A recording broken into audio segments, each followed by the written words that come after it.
In this example, we're going to solve 2 sine of 4 theta is equal to 1 on the interval from 0 to pi. The first thing we want to do here is get sine of 4 theta by itself over on the left-hand side, and we can do that by dividing both sides by 2. So now we have sine of 4 theta is equal to 1/2.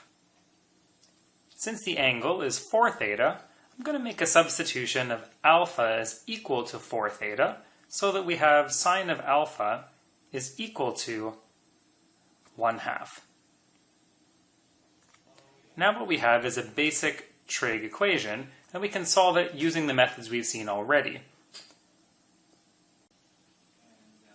First, let's try to determine our reference angle that's inside of the first quadrant. So we're looking for the point on the unit circle where the y-coordinate is 1/2. This happens when alpha is equal to pi by 6. And if we apply the cast rule, we know that sine is also positive inside quadrant 2. So let's move that reference angle over here. And this is going to give us our second angle of 5 pi by 6.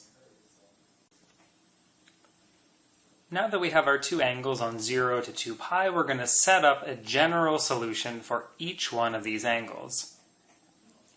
Setting up our infinite solution, we're going to get pi by 6 plus 2k pi, and 5 pi by 6 plus 2k pi, where k is any integer.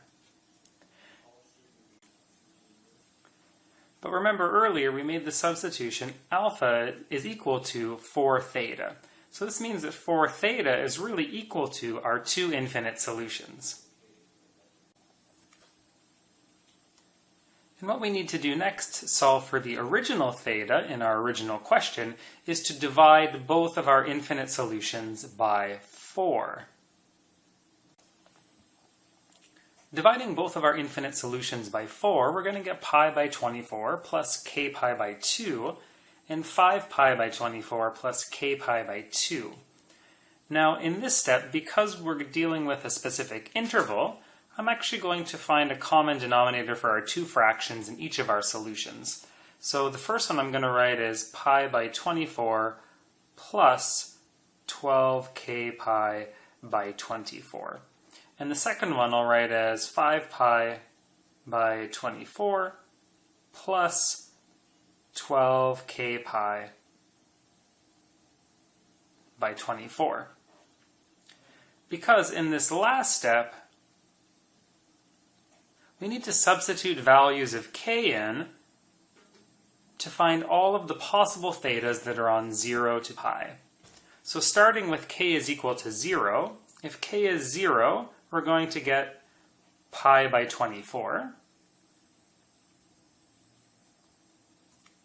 And if k is 0 here, we'll get 5 pi by 24.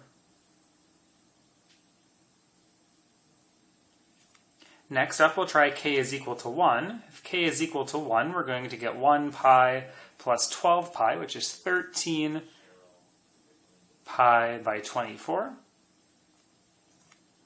And here, if k is equal to 1, we're going to get 5 plus 12, which is 17 pi by 24. And then we'll check k is equal to 2. If k is equal to 2, we're going to get 24 plus 1, which is 25, and that's too big. That's bigger than 1 pi. So in this case, we're going to have 4 solutions on the interval from 0 to pi. We have pi by 24, 5 pi by 24, 13 pi by 24, and 17 pi by 24.